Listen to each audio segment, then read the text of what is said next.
At Christmas, my daughter Briar told me money's tight, so no presents this year. Then I overheard her booking $50,000 first-class tickets to Europe for her in-laws. I just smiled, walked to my room, and packed my bags. This betrayal wasn't sudden.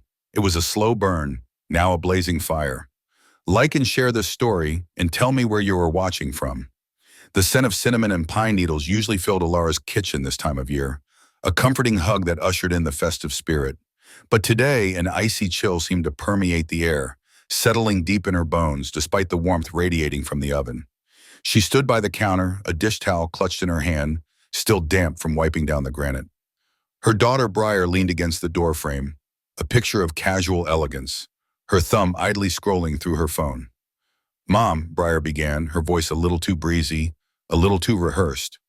"We all agreed that this year we won't have Christmas presents." Alara's heart, which had been humming with the quiet anticipation of the holidays, stuttered. She blinked, trying to process the words, the suddenness of them.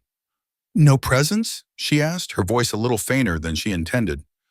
"But darling, it's Christmas. It's our tradition. What about little Timmy and Sarah? They look forward to it all year." Briar barely glanced up from her screen, a faint sonnet escaping her lips. "Mom, honestly, it's fine. We talked about it, and everyone's on board. It's just too much, you know? The economy and all that. Money's tight this year." She waved a dismissive hand as if swatting away a pesky fleeting. "Besides, the kids have so much already, they won't even notice." A familiar wave of disappointment washed over Alara, quickly followed by a pang of guilt. Briar was right, of course. Money was always a concern, and Alara had always been careful with her pennies. She hated to be a burden. "Swallow her protest," she told herself. "Don't make a fuss. It's for the best." "Oh, okay, dear. If you all agreed, I suppose that makes sense." She tried to inject a note of understanding into her voice, to make it sound like she was truly on board, not just capitulating to Briar's unwavering resolve. But her insides twisted, remembering the simple joy of choosing gifts, wrapping them, seeing the children's faces light up. That was the magic of Christmas for her. Later that evening, the house was quiet, save for the gentle hum of the refrigerator. Alara was in her bedroom, putting away laundry, when she heard Briar's voice drift from the living room. It was hushed, conspiratorial, but laced with an undeniable excitement that sent a prickle of unease down Alara's spine. Briar thought Alara was asleep. "Oh, Finn, I'm so excited." Briar giggled into the phone. $50,000 for first-class tickets to Europe for Christmas. Your parents are going to be absolutely thrilled. I just confirmed it all. The reservation is set. The hotel is booked. Everything is perfect. They'll never expect it. It's going to be the most magical Christmas ever for them. The words hit Alara like a physical blow. $50,000. First-class tickets. Europe for Christmas for Finn's parents. The dish towel slipped from her grasp, landing softly on the floor, a forgotten heap of cotton. Her vision blurred at the edges, and she felt the blood drain from her face, leaving her cold and clammy. Briar's genuine, unrestrained joy in that moment contrasted so sharply with the casual dismissal of money's tight just hours earlier that it was like a slap across the face. The lie hung in the air, thick and suffocating, and the realization was instant, brutal, and utterly devastating. Alara realized then, with a clarity that stung like acid, that she wasn't part of their family. Not in the way Finn's parents were. She was merely the woman who happened to give birth to Briar. An appendage, a convenience, someone to be placated with excuses, while the real celebrations, the real generosity, were reserved for others. The thought was a bitter pill, one she had to swallow whole, burning as it went down. A quiet, steel-cold decision began to form in Alara's mind. It wasn't born of anger, not entirely, but of a profound, aching weariness. No more. She was tired of feeling like an afterthought, a second-class citizen in her own daughter's life. With a newfound resolve that settled deep in her core, she walked to her bedroom closet, pulled out an old, worn suitcase, the one she used to take on short trips before Briar was born, and began to pack. Methodically, silently, she chose a few changes of clothes, her most comfortable shoes, a favorite book. As she folded her simple garments, memories flooded back, each one a sharp shard of pain. The Christmas 2 years ago when Briar forgot to send her an invitation to their annual holiday brunch, only remembering when Alara called to ask if she was expected. The dismissive tone when Alara offered to help with dinner, implying her cooking wasn't up to par with Finn's mother's gourmet fare. The way her suggestions were always politely, yet firmly, sidelined. The laughter that sometimes faded when she entered a room. These weren't isolated incidents, but threads in a tapestry of exclusion, each one solidifying her resolve to leave. By 3 a.m., Alara was behind the wheel of her old Buick, the engine purring softly in the pre-dawn quiet. The house, dark and silent behind her, offered no farewell.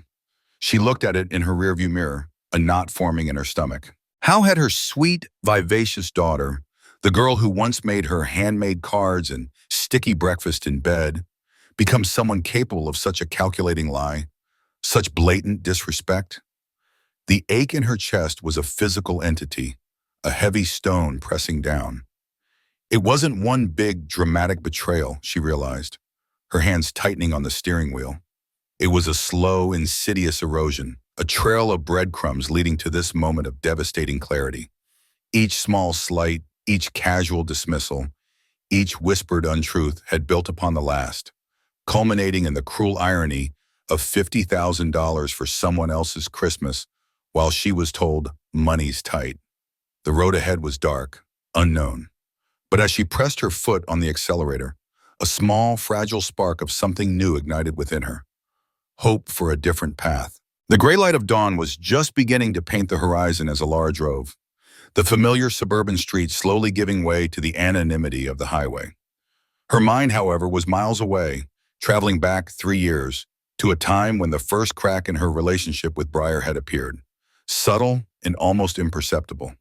Briar had called her, her voice laced with a tremor Alara had rarely heard. Finn, her husband, had just lost his job. "Mom, I just don't know what we're going to do," Briar had sobbed, the sound tearing at Alara's heart. "The mortgage is due and we're so behind. It's just 1 month, I promise, until Finn finds something new. Just this one time."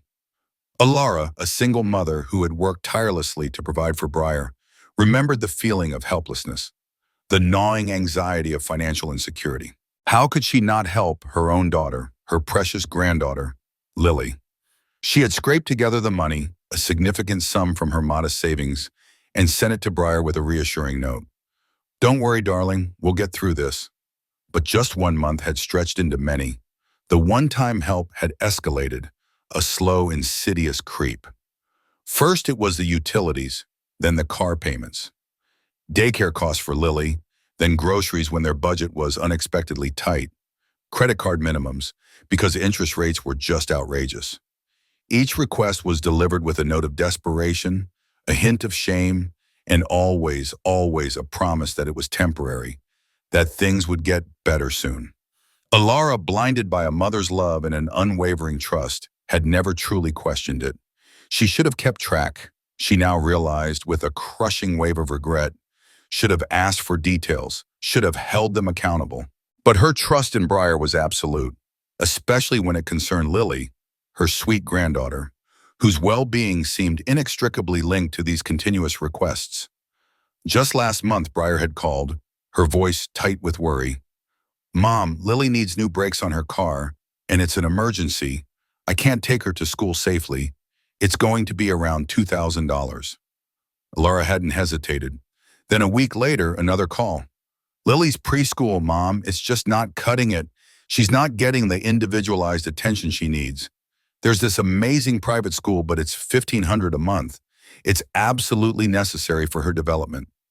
Alara had winced at the cost, but acquiesced, picturing Lily thriving in a superior learning environment. Her granddaughter's future, after all, was priceless. Sitting in the quiet solitude of her Buick, the engine still off, Alara pulled out her phone. Her fingers trembled slightly as she navigated to her banking app. She scrolled back, past weeks, then months, her eyes scanning the transactions. Check to Briar. Transfer to Briar. Cash withdrawal for Briar. The repetitive entries were like a litany of her own foolish generosity, each one a sharp jab to her conscience. She totaled the withdrawals for the past year alone. Her breath hitched. 43,000.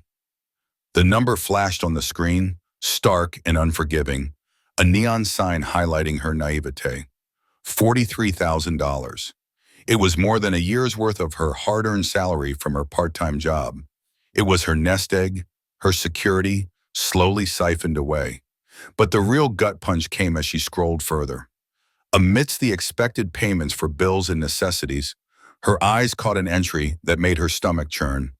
800 at the Golden Spoon restaurant for Finn's parents' anniversary. The Golden Spoon was an exclusive, notoriously expensive place she herself could only dream of dining at. Another entry, spa day. Briar's mental health, $600. A spa day for her mental health. Briar, who had claimed she couldn't afford a Christmas present for her own mother, was spending hundreds on luxurious self-care. And then, a memory surfaced, triggered by a $1,000 charge for a professional wardrobe. Briar had proudly shown her a new blazer and skirt set, declaring it was for interviews for a high-powered marketing job. "It's an investment, Mom," she'd said, her eyes bright with ambition. "I'll pay you back double once I get the position." Alara had beamed, so proud of her daughter's initiative, but the job never materialized. At least, not one that Alara ever heard about. The professional wardrobe had faded into the back of Briar's closet, unworn, forgotten, just like the promise of repayment. Alara felt a wave of nausea. The crisp morning air filtering through the slightly open window suddenly felt stale, suffocating. She wasn't a mother to Briar anymore, not truly. She was an ATM machine, a convenient source of funds to fuel a lifestyle that she herself couldn't afford. The question echoed in the confines of her car, sharp and painful.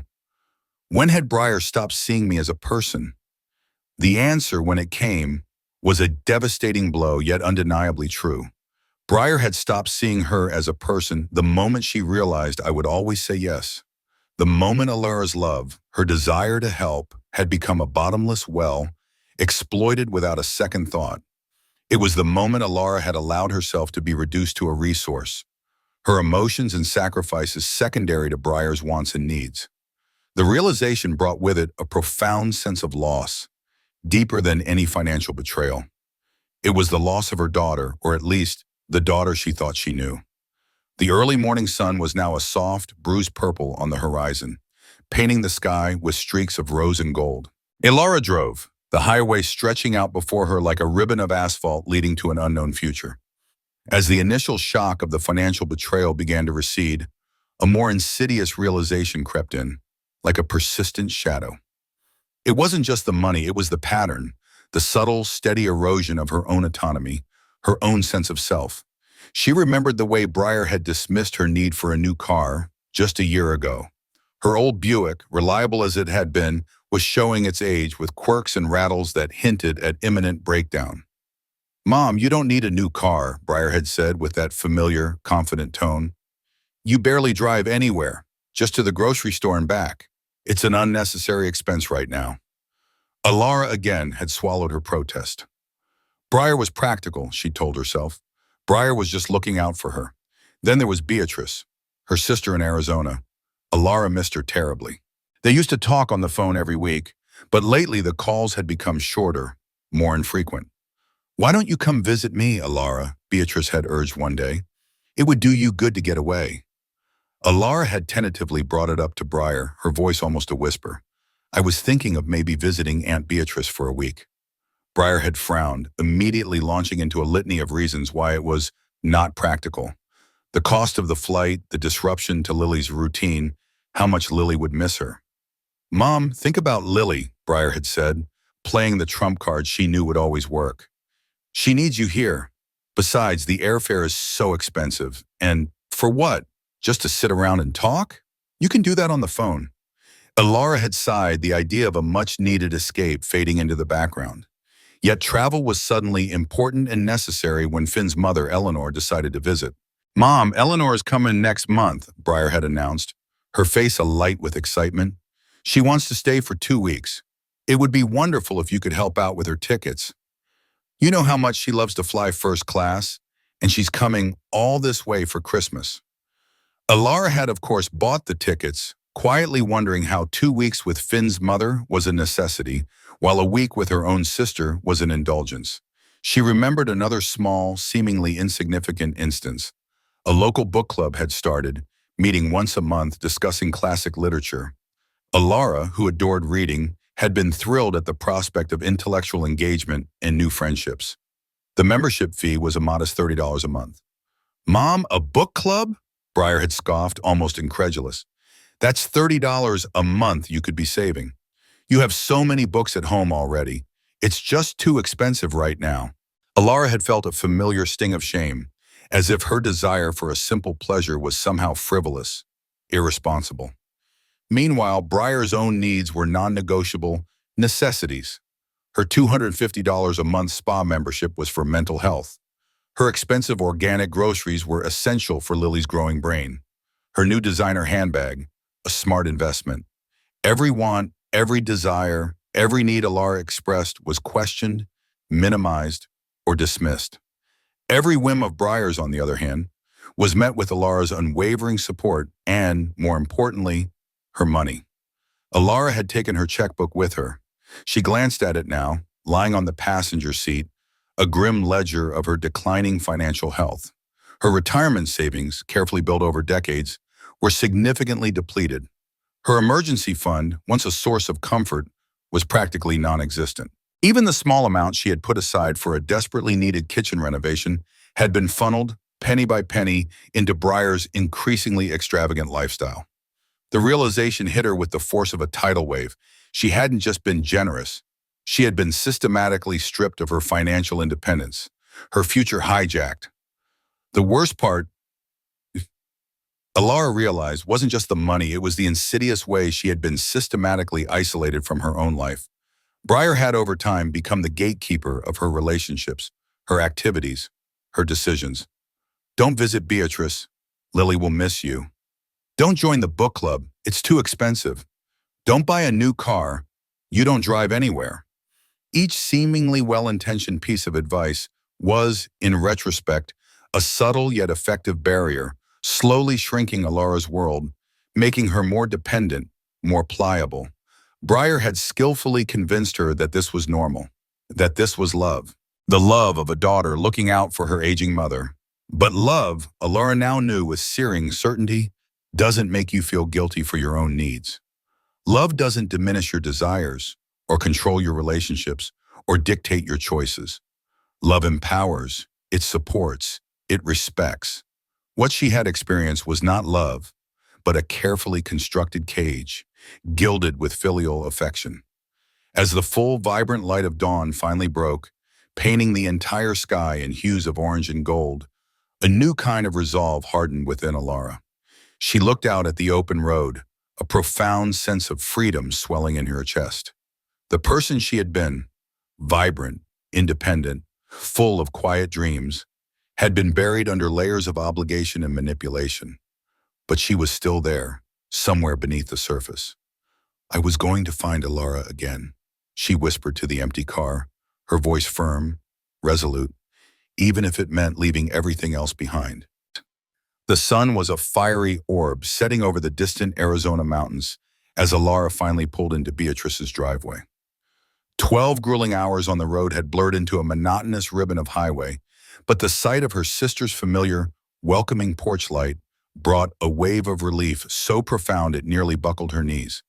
Beatrice, a woman with eyes that sparkled with warmth and a perpetually kind smile, met her at the door, her expression full of concern but devoid of questions.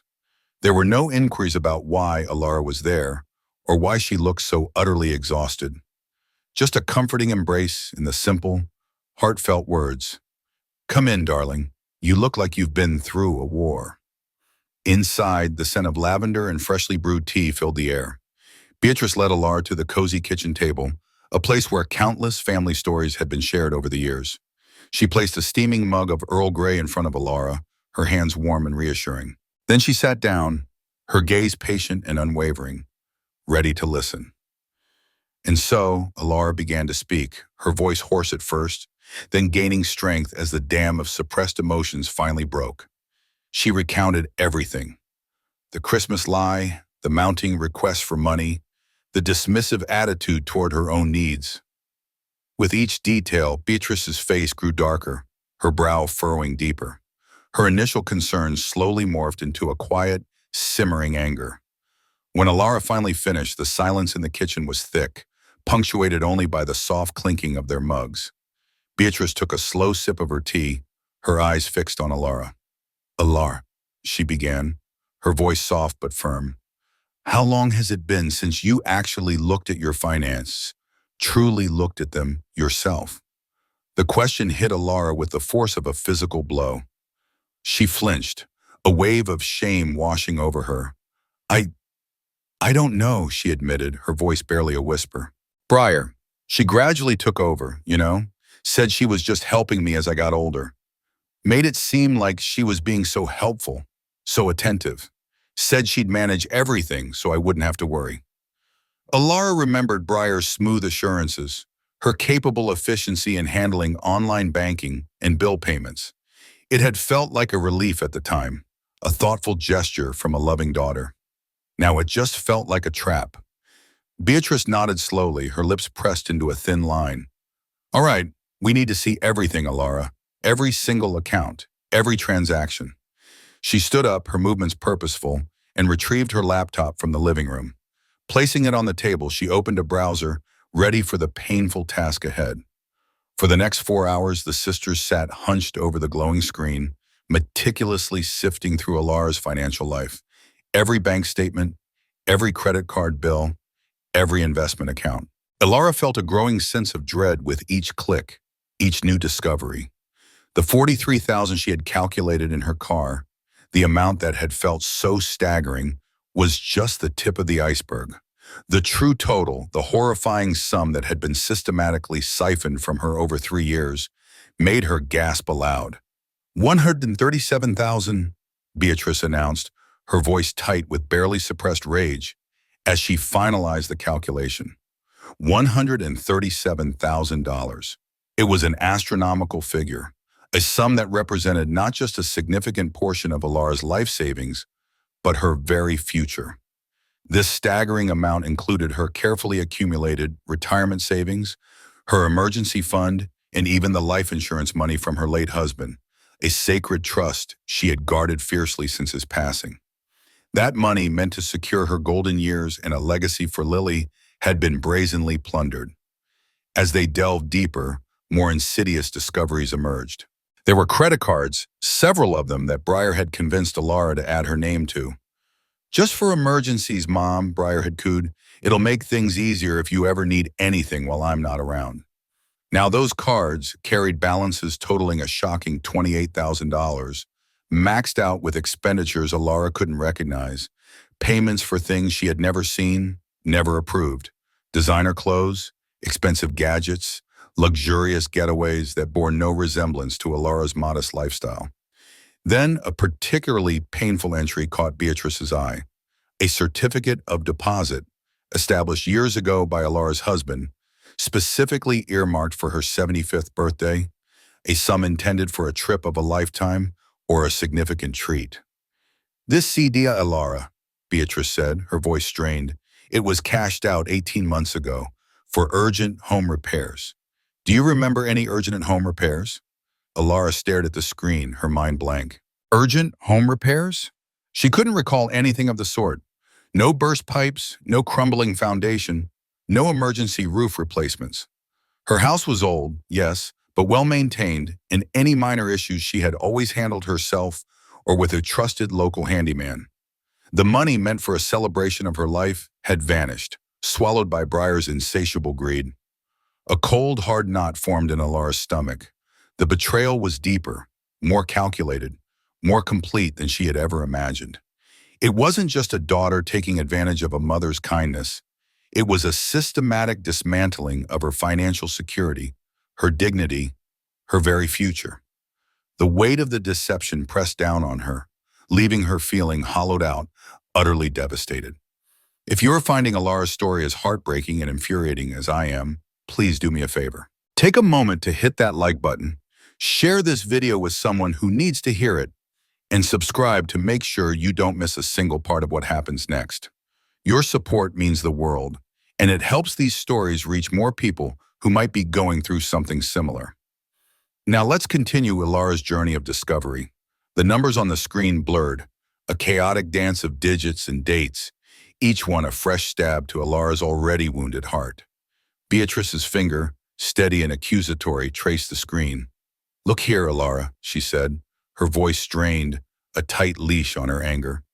"Bergdorf Goodman, $3,000. Tiffany and Company, $1,800. Four Seasons Hotel, $2,200. Ilara stared, her mind struggling to reconcile these opulent expenditures with the image of her daughter struggling to make ends meet. These weren't emergency expenses, not even close. This was someone living a luxury lifestyle, and that someone was Briar, living it on Ilara's dime. The realization was a bitter pill. While Ilara was carefully clipping coupons, buying generic groceries, and delaying a much-needed dental crown because of the patent, Briar was draped in designer clothes, sparkling in Tiffany jewelry, and vacationing at five-star hotels. The sheer audacity, the cold-hearted hypocrisy, stole Ilara's breath. Beatrice leaned back, a deep sigh escaping her lips. "And what about Clara?" she asked, her gaze softening slightly as she looked at Ilara. "When was the last time you spoke to your friend Clara, the one who always called you every Sunday?" Ilara frowned. Clara, her oldest friend, a steadfast confidant. I don't know," Ilara stammered. "A few months ago, maybe?" Briar said Clara was becoming a bit negative, always complaining, said she was a bad influence, that I should distance myself from her. Beatrice nodded, her expression grim. "And Owen? Your nephew who used to come over for dinner every week?" "Owen was too nosy, according to Briar," Ilara recalled, a cold shiver running down her spine. "Always asking about my finances, saying I should be careful. Briar said he was just trying to stir up trouble, that he was jealous." Uncle George, who had once offered to review her investment portfolio, was labeled a meddling busybody. Mrs. Jenkins, her kindly neighbor who occasionally asked if Ilara needed help with groceries, was dismissed as too gossipy. The pattern became terrifyingly clear. Briar hadn't just been stealing her money, she had been systematically isolating Ilara from anyone who might offer a different perspective, anyone who might question the increasingly warped reality Briar was creating. Any friend or family member who showed concern, who dared to ask a probing question, was swiftly and cunningly branded toxic or nosy, and then expertly removed from Ilara's circle. "Ilara," Beatrice said, her voice firm, cutting through the haze of Ilara's shock. "Briar's been gaslighting you." Ilara looked at her sister, confusion clouding her eyes. "Gaslighting? What's that?" Beatrice explained it patiently, her voice laden with sorrow. "It's a classic manipulation tactic, darling. It's when someone makes you doubt your own memory, your own perception of reality, even your sanity. She'd twist things, make you feel like you were imagining things, or that you were being ungrateful, or that you were the one being difficult for even questioning her. It's a way to gain control, to make you completely dependent on their version of the truth." The words resonated with a chilling accuracy.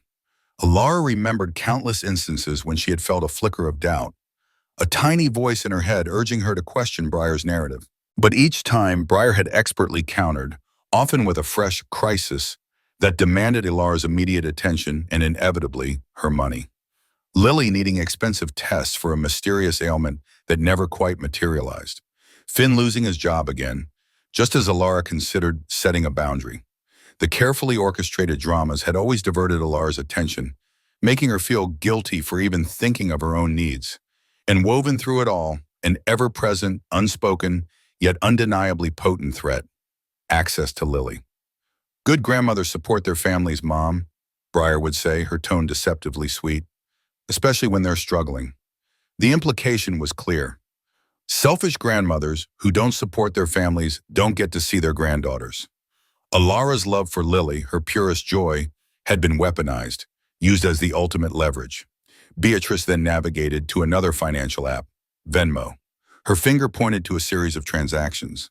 "And look at these, from Finn's mother to Briar." Ilara squinted at the screen.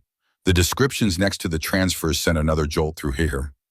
"For your mom's groceries. To help with your mother's medication costs.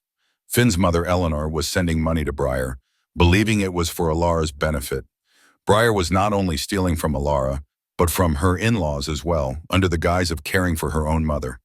The layers of deception were staggering, a labyrinth of lies designed to extract maximum financial gain. But the most disturbing revelation, the one that truly shattered any remaining vestiges of Alara's trust, came next. Alara, Beatrice said, her voice trembling slightly. Briar has been forging your signature on some of these transactions. And she tried to apply for a power of attorney over your finances 6 months ago. Alara felt the blood drain from her face, her jaw going slack. Forgery, power of attorney. This wasn't just a daughter taking advantage. This was a criminal act. This was premeditated, calculated, and utterly ruthless. The kind of betrayal that tore at the very fabric of family, leaving nothing but devastation in its wake. The daughter she had loved and nurtured was not just a spendthrift and a liar, but a manipulator capable of illegal acts, actively trying to strip her of all control. The Alara she had known, the Alara who trusted without question, was gone, replaced by a woman staring into the abyss of her daughter's unforgivable deceit. 3 days. 3 days of silence from Alara, punctuated only by the incessant buzzing of her cell phone, which she had deliberately left on silent, tucked away in the bottom of her suitcase. Briar's frantic messages and calls had piled up, a digital monument to her anxiety. But Alara ignored them all. She needed to fortify herself, to gather her courage, to prepare for the inevitable confrontation. With Beatrice by her side, offering quiet strength and practical advice, Alara finally felt ready. She picked up Beatrice's landline, the familiar rotary dial, a comforting anachronism in a world of smartphones. Her hand trembled slightly as she dialed Briar's number. It rang once, twice, then Briar's voice, sharp with anxiety, cut through the quiet.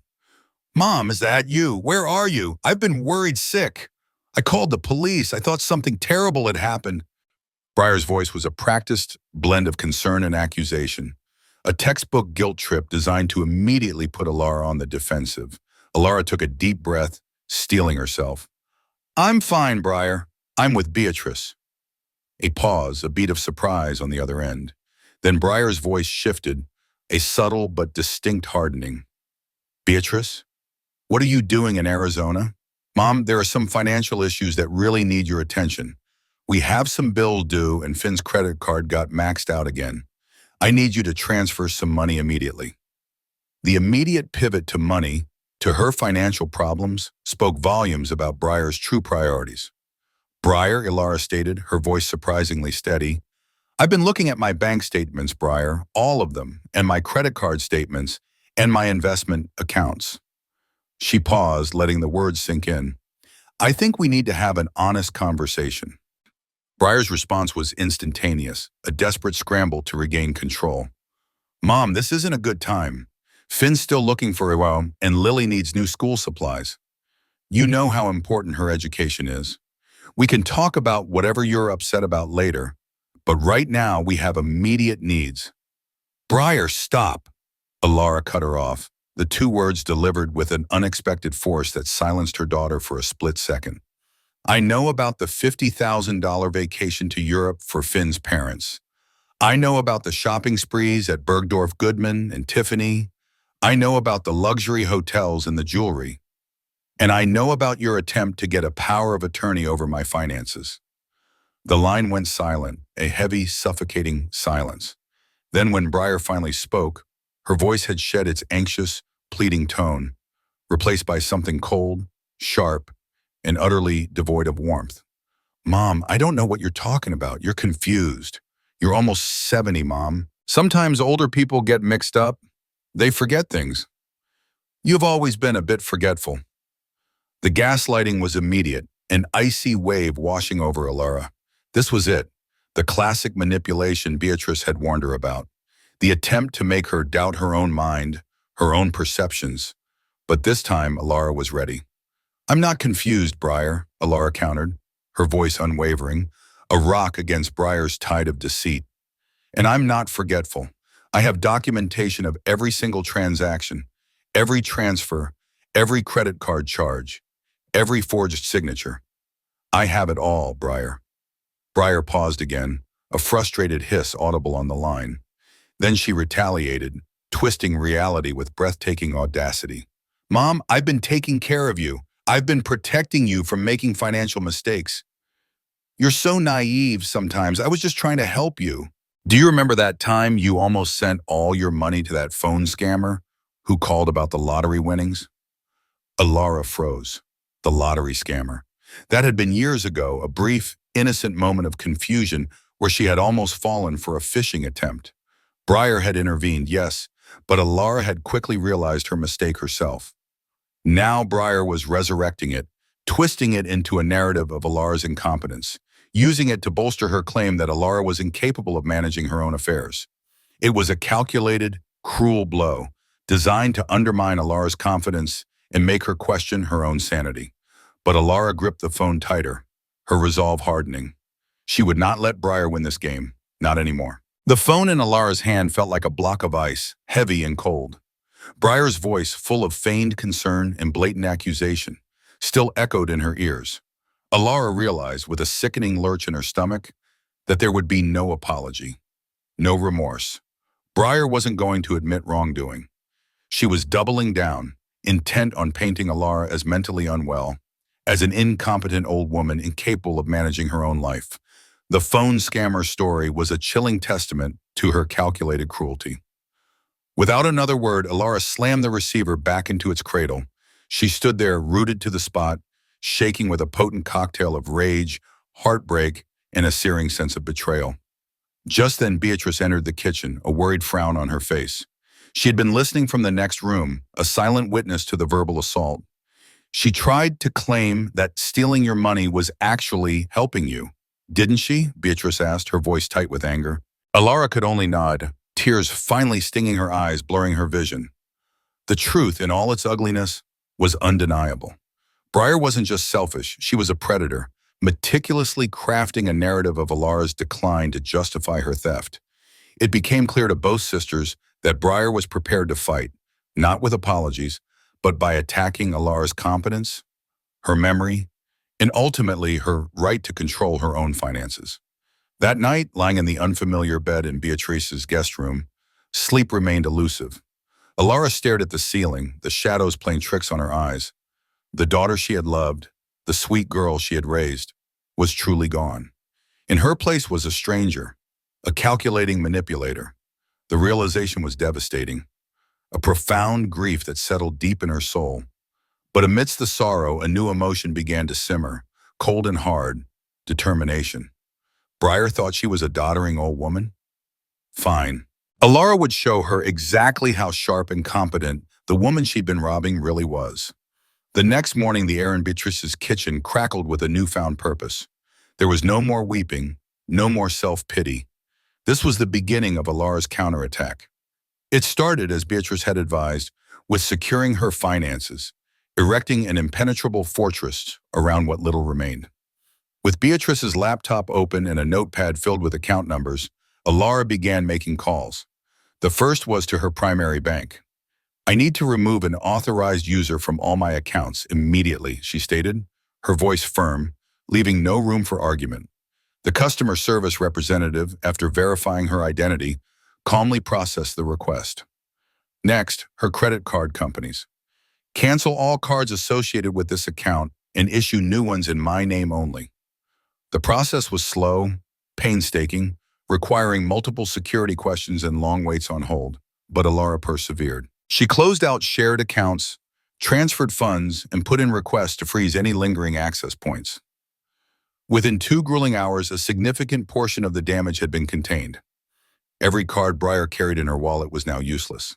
Every automatic transfer she'd set up from Alara's accounts was canceled. Every digital pathway she had used to access Alara's money was severed. Alara felt a small, fierce surge of triumph, a flicker of her old self re-emerging. While Alara handled the immediate financial lockdown, Beatrice meticulously compiled a comprehensive file: screenshots of bank statements, highlighted fraudulent transactions, scanned copies of forged signatures, printed email exchanges, and a detailed timeline of every lie Briar had told. This was going to be their arsenal, undeniable proof of Breyer's calculated deceit. Just as they were finishing, Ilara's cell phone, which she had now reactivated, buzzed with an incoming call. It was Breyer. Ilara exchanged a glance with Beatrice, a silent agreement passing between them. This was it. Ilara answered. Hello, Breyer. Breyer's voice, a mixture of panic and righteous indignation, was already escalating. Mom, what have you done? My cards aren't working. The transfer for Lily's tuition didn't go through. What is going on? Ilara took a deep breath, her voice clear and resonant. What's going on, Breyer, is that I've removed you from all my accounts. Every single one. You no longer have access to my money. A stunned silence on the other end. Then Breyer's voice, low and dangerous. You think you can just do that? After everything I've done for you? I was taking care of you, Mom. No, Breyer, Ilara replied, each word a hammer blow, precise and devastating. That's not taking care of me. That's elder abuse, and I have all the proof. She hung up, a profound sense of closure washing over her. The first shot had been fired. The war, she knew, was far from over, but Ilara had finally claimed her ground. The aftermath of Ilara's decisive phone call to Breyer was swift and predictable. Breyer, realizing her gravy train had been derailed, launched into a furious tirade of texts and voicemails. Her initial shock quickly turned to threats. Mom, if you think you can just cut me off, you're wrong, one voicemail blared. I will document your mental decline. I have years of evidence. I'll make things very ugly for you. You'll be sorry. Ilara listened to it with a chilling calmness, the words no longer piercing her heart but bouncing off a newly erected shield of resolve. She took a deep breath, walked over to Beatrice, who was preparing coffee, and calmly retorted, Tell her about my documentation of fraud, Breyer. Tell her about the police report I've already filed with the Elder Abuse Division. Tell her about the evidence of forged signatures and the attempts to gain power of attorney. See whose documentation holds more weight. Beatrice listened, her expression firm. A moment of silence passed between them. Then Ilara turned to her sister, her gaze clear. I think we're past the point of family reconciliation, Beatrice, she said, her voice carrying a quiet finality. There's nothing left to reconcile. I'm ready for what comes next. Beatrice nodded, a small, sad smile gracing her lips. Then let's make sure what comes next is exactly what you need, Ilara. 3 weeks later, Ilara sat in a lawyer's office in California, signing the final papers to sell her house. The home where she had raised Breyer, where so many cherished memories had been made, was no longer hers. It was a bittersweet moment, tinged with melancholy, but overshadowed by a profound sense of liberation. When the real estate agent asked for her forwarding information for any remaining mail, Ilara simply said, there won't be any, and I won't be giving out my new address. The severance was complete. Breyer's desperate voicemails continued throughout this period, each one a stark reflection of her true character. Not once did she express genuine remorse for her actions. Not once did she ask Ilara how she was doing, or if she was safe, or if she needed anything. Every single message was about money. How am I supposed to pay for Lily's ballet lessons now? Finn's car needs a new transmission. Mom, you have to help us. The bank is threatening foreclosure, please. You can't abandon your own daughter. It was always about the financial access, the comfort she had come to expect from Ilara's endless generosity. The love, the care, the family bond, none of it seemed to matter. Only the financial well-being that Ilara's sacrifice provided. The most difficult decision Ilara had to make, however, wasn't about Breyer. It was about Lily, her sweet granddaughter, the light of her life. Ilara agonized over it, spending sleepless nights wrestling with the pain of potential separation. But Beatrice, ever the voice of reason, gently reminded her that her relationship with Lily had been controlled and manipulated, used as a weapon against her. Breyer had consistently leveraged Lily's needs, real or imagined, to extract money and control. To maintain contact with Lily now would be to leave an open door for Breyer to continue her manipulation, to perpetuate the cycle of abuse. With a heavy heart, Ilara made the agonizing choice to distance herself, at least for now, from Lily. It was a wound that would take a long time to heal, but it was a necessary step towards her own complete freedom. As for criminal charges, Ilara decided against pursuing a full prosecution. The emotional toll, the public spectacle, the drawn-out legal battle, she simply didn't have the energy for it. Briar was her daughter, after all, and despite everything, a tiny ember of love still flickered within Alara's heart. But she didn't let her off scot-free. Alara made sure her detailed complaint, complete with all the evidence compiled by Beatrice, remained on file with the appropriate authorities. It was a strategic deterrent, a silent threat that hung over Briar, ensuring she understood the potential consequences of any future attempts at financial fraud. Word eventually trickled back to Alara through an old acquaintance from her California neighborhood. Briar, without Alara's financial lifeline, was working a grueling retail job, struggling to make ends meet. Finn was working double shifts, his once casual demeanor replaced by a strained weariness. The $50,000 European vacation for his parents had, predictably, been canceled. The luxury lifestyle, the spa days, the designer clothes, all of it had evaporated without the steady stream of Alara's money. They were facing the natural consequences of their actions, a harsh reality that Alara hoped, in a small corner of her heart, might eventually lead to some self-reflection. With the sale of her California house complete and her finances restructured, Alara put a deposit on a beautiful, active senior community in Sedona, Arizona. It was a vibrant place, full of independent spirits, surrounded by the stunning red rock landscapes she had always admired. It was close to Beatrice, a comforting anchor in her new, uncharted life. 2 months later, Alara moved into her new home. Her small apartment was filled with light, not clutter. She joined a book club, just like the one Briar had deemed too expensive. She signed up for art classes, something she had always dreamed of doing. She met new friends, people who valued her for who she was, not for what she could provide. There were no more guilt trips, no more constant demands, no more subtle manipulations. As she sat on her small patio, watching the sunset paint the Arizona sky in hues of orange and purple, Alara felt a peace she hadn't experienced in years. She was truly, completely free.